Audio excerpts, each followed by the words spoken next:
May 14, 2025, White County, Arkansas. What started as a traffic violation soon escalated into a dangerous, high-speed pursuit that spanned highways and interstate lanes.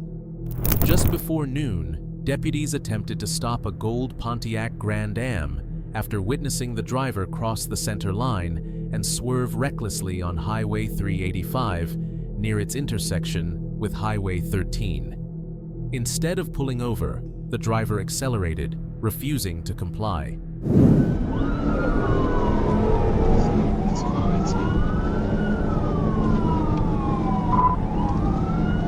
I'm trying to take primary.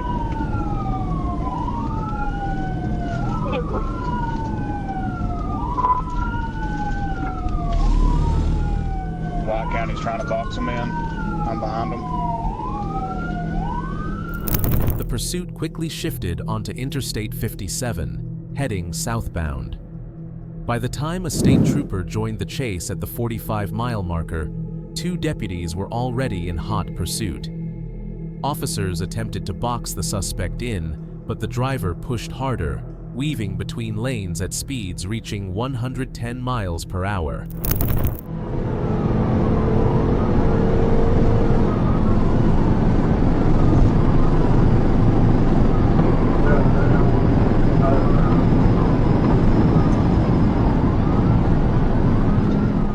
With the suspect showing no signs of slowing, the trooper took primary position while another unit secured secondary.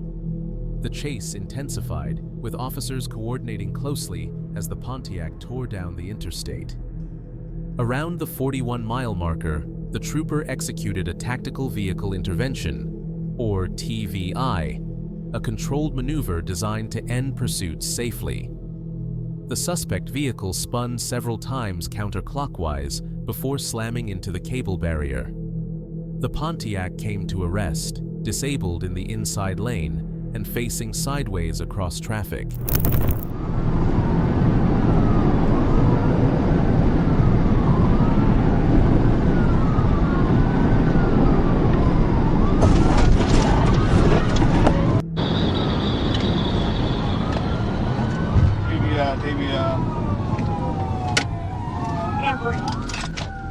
Officers immediately conducted a felony takedown, ordering the driver to exit the car with hands visible. But instead of complying, the suspect stayed inside, ignoring repeated commands. A beanbag round was fired at the vehicle in an attempt to force compliance, but it only struck the car's exterior. Let me see your hand! Let me see your hand! Get out of the car! Hands up now! Get out of the car! Let me see your hand!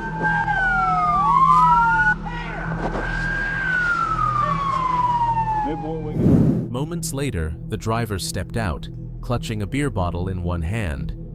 Officers shouted for him to drop the object and get on the ground, but he refused, defiantly standing his ground in the middle of the interstate.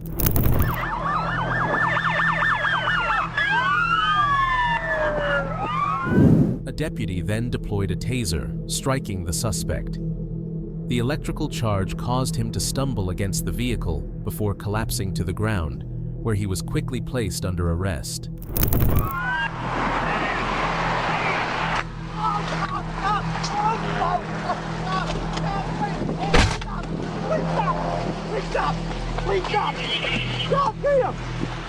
Come on, man.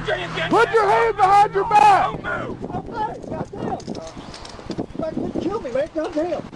415, go and get next 1011. The driver was transported by ambulance to the county detention center. No officers were injured, and the suspect faces multiple charges, including felony fleeing, reckless driving, resisting arrest, and obstruction.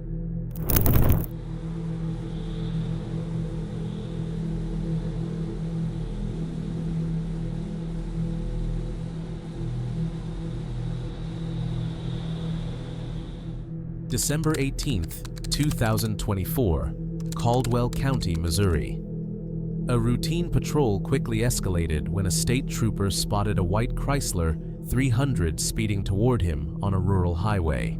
Radar confirmed the car was traveling 65 miles per hour in a 50 zone. As it passed, the trooper also noticed heavy damage to the driver's side of the vehicle. That raised immediate concern. I think I have a car taking off from me, eastbound, Old 36 from Route D. David.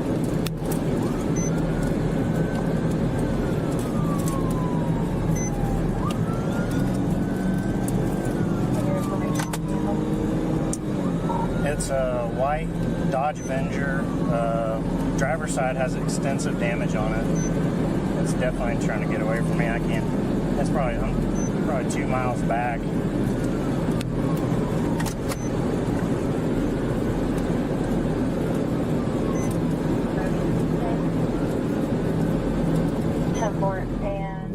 Turning around to initiate a stop, the trooper attempted to catch up, but instead of pulling over, the Chrysler accelerated, fleeing at an even higher speed. The pursuit began in Caldwell County and soon spilled into neighboring Daviess County. Speeds topped 100 miles per hour as the driver pushed the car through rural stretches of highway and down side roads in a desperate attempt to escape. Despite the suspect's efforts, the trooper held pursuit, with backup units coordinating to contain the chase. The high-speed flight stretched across miles, creating a dangerous situation for other motorists and forcing officers to remain on high alert. Go ahead. Option 6 down taxi. They're crossing 36, going straight across on Lovely Ridge. Copy, going across 36 on Lovely Ridge. Go ahead and call us pursuit. Close enough. Give me a second, I can get you a plate.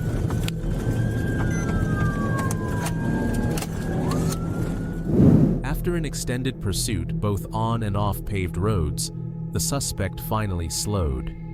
The Chrysler came to a voluntary stop, and officers quickly surrounded the vehicle. Commands were given, and the driver complied, stepping out without further resistance. Speed 60 to 80.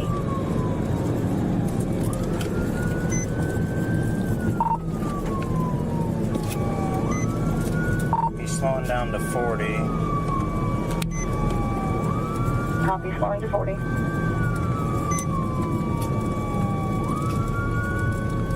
They're doing 40 miles an hour northbound, coming up to Vista now. Northbound, coming up to Vista.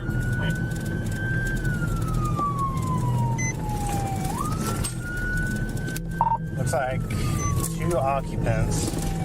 It's dark tint, can't really tell. Possibly a male driver. Just don't give it up, bro. Copy, 2 occupants. Don't give it up. No injuries were reported, and the suspect was taken into custody and now faces charges of felony fleeing, reckless driving, and speeding.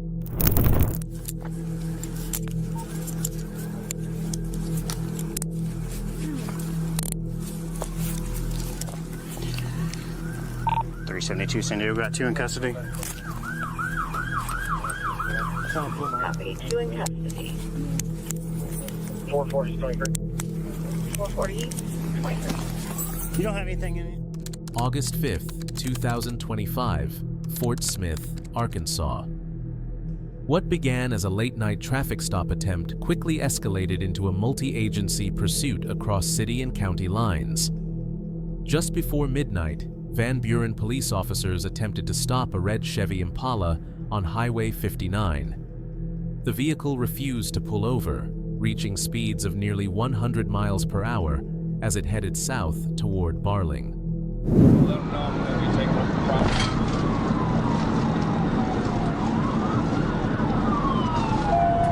Do you need to contact Van Buren PD? I'm on it. We're at South 18th. It's a red Chevy Cobalt. Speeds 70, passing South 16, still heading westbound. Barling police joined the chase, supported by Sebastian County deputies, as the pursuit entered Fort Smith. The suspect sped west along Highway 22 and onto Rogers Avenue, weaving through light traffic at nearly 90 miles per hour. Van Buren units disengaged once the pursuit reached I-540, but Fort Smith officers pressed forward.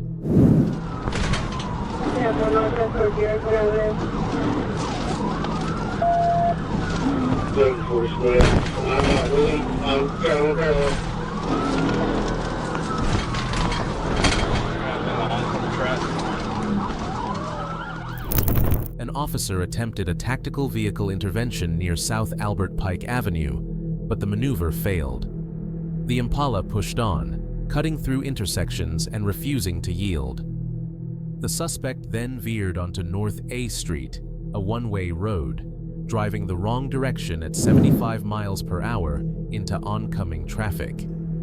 At North 9th Street, a trooper moved in. Executing a precise TVI, he forced the Impala to a stop before it could reach Garrison Avenue. The car spun and came to rest sideways in the roadway.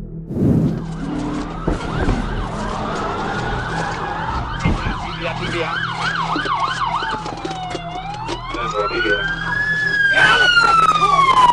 fucking car! Get out of the fucking car now! Get out of the fucking car now! Get out of the car! I had my hands up, man. I had my hands up.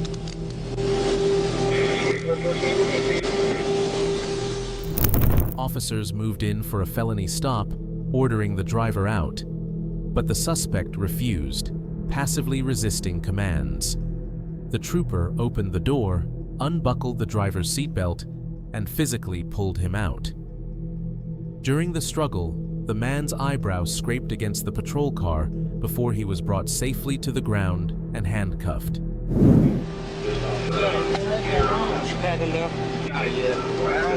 ain't got nothing on you? Stand up. Hey, you drunk? No, I'm not. I smell it on you, man. I'm not. CDDMS?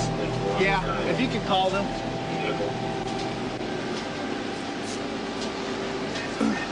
Have a seat, have a seat, have a seat, have a seat. No, you're not bleeding. Fuck. The driver, identified as Vladimir Tejada, declined medical treatment for his minor injury. Officers detected a strong odor of alcohol, and Tejada showed visible signs of intoxication, bloodshot eyes, slurred speech, and unsteady balance. A portable breath test confirmed alcohol consumption. Whenever, so he come up right on 22 and 59, I'm like, get in front of me, and then I'll follow you just in case. Yeah, it was hard getting up there, man. It was, because I saw you in my side here, and I'm just like, no, you're good, you're good. I was cold. We're on, so it's hard right now because we're on,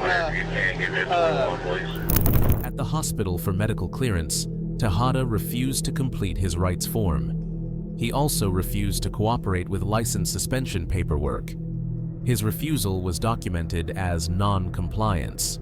He now faces charges including felony fleeing, driving while intoxicated, refusal to submit to testing, and resisting arrest. July 28, 2025, Interstate 40, Arkansas. Just after midnight, a state trooper spotted a white Chevy Malibu flying down the interstate, weaving through lanes without signaling. Radar showed speeds well over 100 miles per hour. The trooper fell in behind, lights flashing. For a moment, it looked like the car might stop, braking and pulling toward the shoulder. But then the driver hit the gas, swerving back into traffic.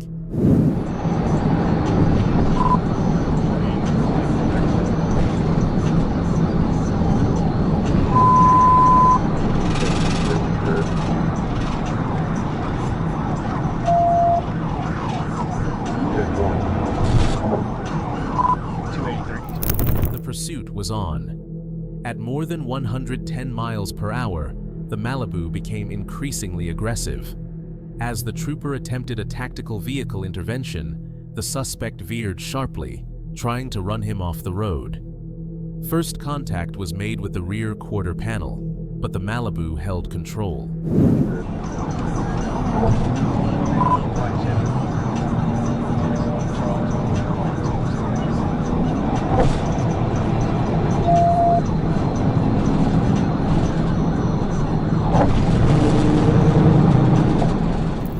Seconds later, the suspect slammed the brakes and sideswiped the patrol car's driver's side door before accelerating again. A second TVI attempt was met with more aggression, the Malibu swerving toward the officer and forcing him onto the shoulder. Another hard impact followed. Still, the car refused to stop. The trooper moved to the left for a third attempt. Again, the suspect braked hard, trying to position behind the patrol car. The trooper matched speed, refusing to be boxed in.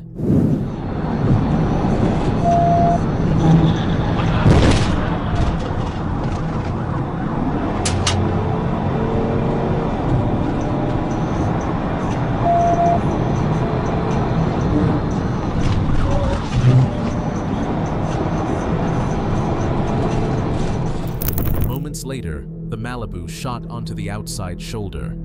The trooper closed in and made a decisive third TVI. This time, contact was successful. The Malibu spun into the inside barrier, crashing to a stop just before a bridge at the 283-mile marker.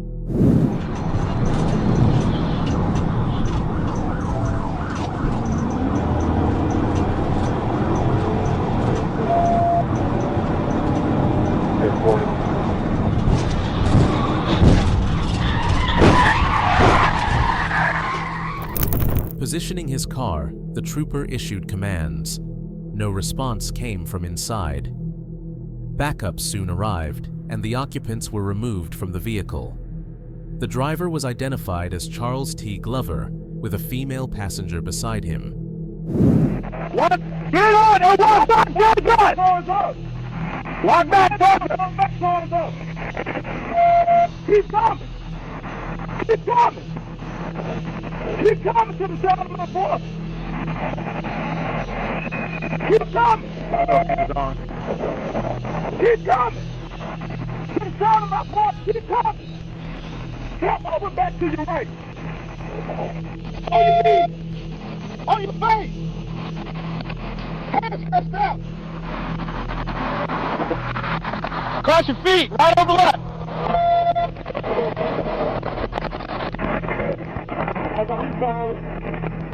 Sorry! Inside the Malibu, officers found an open bottle of Hennessy on the driver's floorboard. Dispatch confirmed the license plate on the vehicle returned to a completely different car. The Malibu was later identified by its VIN. Both occupants were detained, and Glover was taken to county jail. The pursuit ended without serious injuries, though the patrol unit sustained heavy damage from multiple rammings during the chase. You got a what problem? I thought it was a silver. So you thought it was good for running the police? No, I didn't see you. Then I got scared. The hell you didn't? I had a lights and siren. You were brake checking me. Whatever, man. I thought it was the If you just pulled over, it'd been a lot easier than this. all right, I'm gonna make it home. There's no sorry now. You know how many people you... From 110 miles per hour chases to violent brake checks and tactical takedowns, these pursuits prove one thing: traffic stops are never as simple as they seem. But here's the real question. Did the officers handle this the right way, or did the suspects push them to the limit? Let us know what you think down in the comments. We'll be watching for your takes. If you enjoyed this breakdown, smash that like button and let us know which moment shocked you the most. And if you love wild pursuit footage and in-depth recaps like this, hit subscribe and ring that bell so you never miss the next chase.